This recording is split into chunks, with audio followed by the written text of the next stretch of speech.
नमस्कार मेरे प्यारे बच्चों। तो आज हम पढ़ेंगे स्टोमेटल एपरेटस यानी रंध्रीय उपकरण।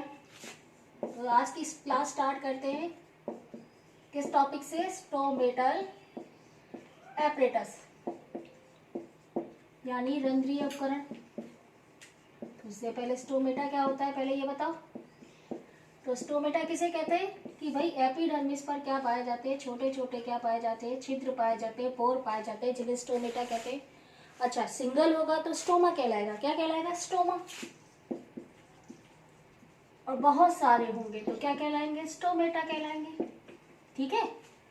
अब इन जो छोटे छोटे छिद्र होते हैं या स्टोमेटा होते हैं, जिनके द्वारा क्या होते हैं, जो प्लांट्स होते हैं वो रेस्पिरेशन की क्रिया संपन्न करते हैं, श्वसन की क्रिया संपन्न करते हैं, वायु आदान प्रदान का कार्य करेंगे। ठीक है। प्लस ट्रांसपीरेशन, वाष्पोत्सर्जन की क्रिया भी कौन करते हैं? स्टोमेटा करते हैं जब वो ओपन हो जाते हैं। तो स्टोमेटल एपरेटस की बात की जाए तो क्या क्या स्ट्रक्चर होती है इसके अंदर, क्या क्या कोशिकाएं पाई जाती हैं, वो देखें हम। सेल्स,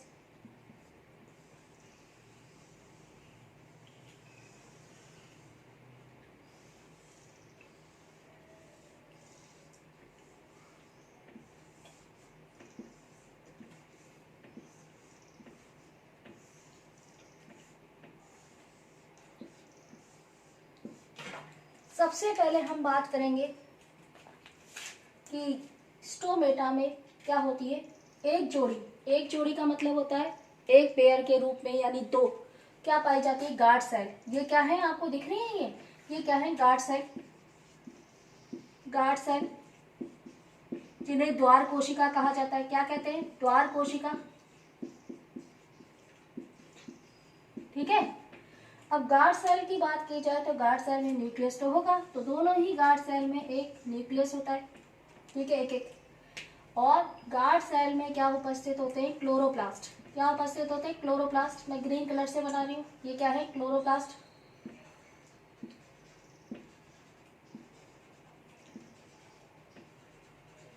ठीक।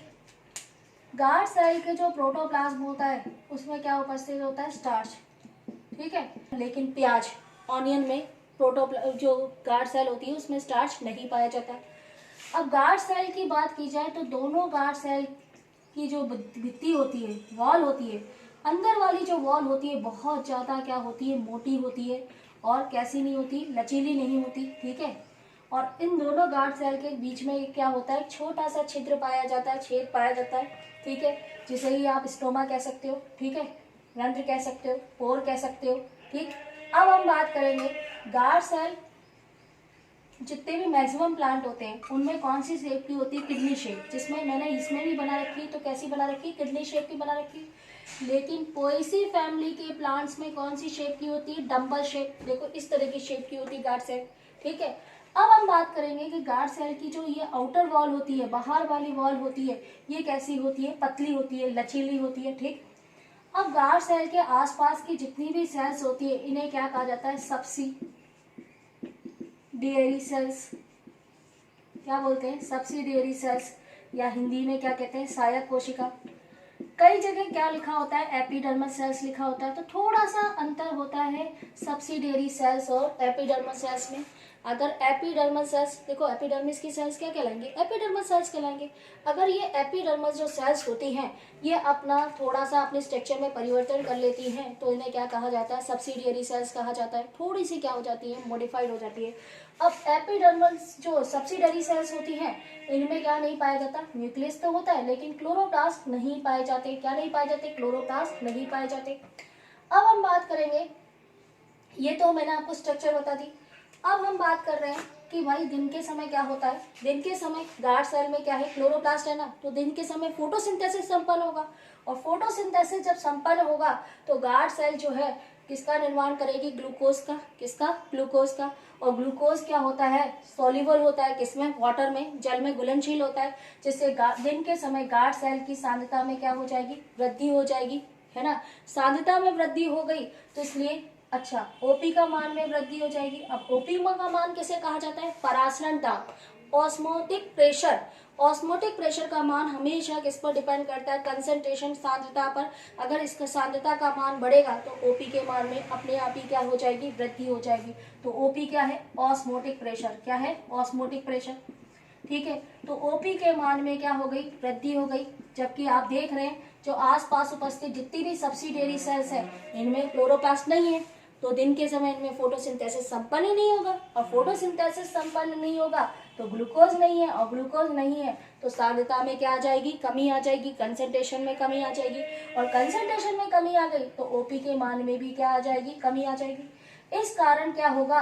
आप सबको पता है ऑस्मोसिस होगा। कौन सा? एंडोस्मोसिस, अंतःपरासरण की क्रिया होगी, जिसके कारण सब्सिडियरी सेल से जो वाटर होता है किसमें स्थानांतरित हो जाएगा? गार्ड सेल में। अब गार्ड सेल में स्थानांतरित होगा तो गार्ड सेल क्या होगी? टर्जिक। टर्जिक का मतलब फूलेगी, और फूलेगी तो उसके बीच का स्टोमेटा भी क्या हो जाएगा? ओपन हो जाएगा। क्या हो जाएगा? स्टोमेटा भी ओपन हो जाएगा। अब रात की कंडीशन की बात की जाए तो देखो नाइट में क्या होता है? सनलाइट नहीं है, नहीं है, तो फोटोसिंथेसिस तो संपन्न नहीं होगा गार्ड सेल में। क्या नहीं संपन्न होगा? फोटोसिंथेसिस संपन्न नहीं होगा, और फोटोसिंथेसिस संपन्न नहीं हो रहा तो गार्ड सेल में ग्लूकोज का सिंथेसिस भी नहीं होगा। लेकिन क्या होगा कि गार्ड सेल में जितना भी ग्लूकोज बन चुका था नाइट के समय कहाँ स्थानांतरित कर दिया जाता है? सब्सिडियरी सेल्स में। कहाँ स्थानांतरित कर दिया जाएगा? सब्सिडियरी सेल्स में स्थानांतरित कर दिया जाएगा।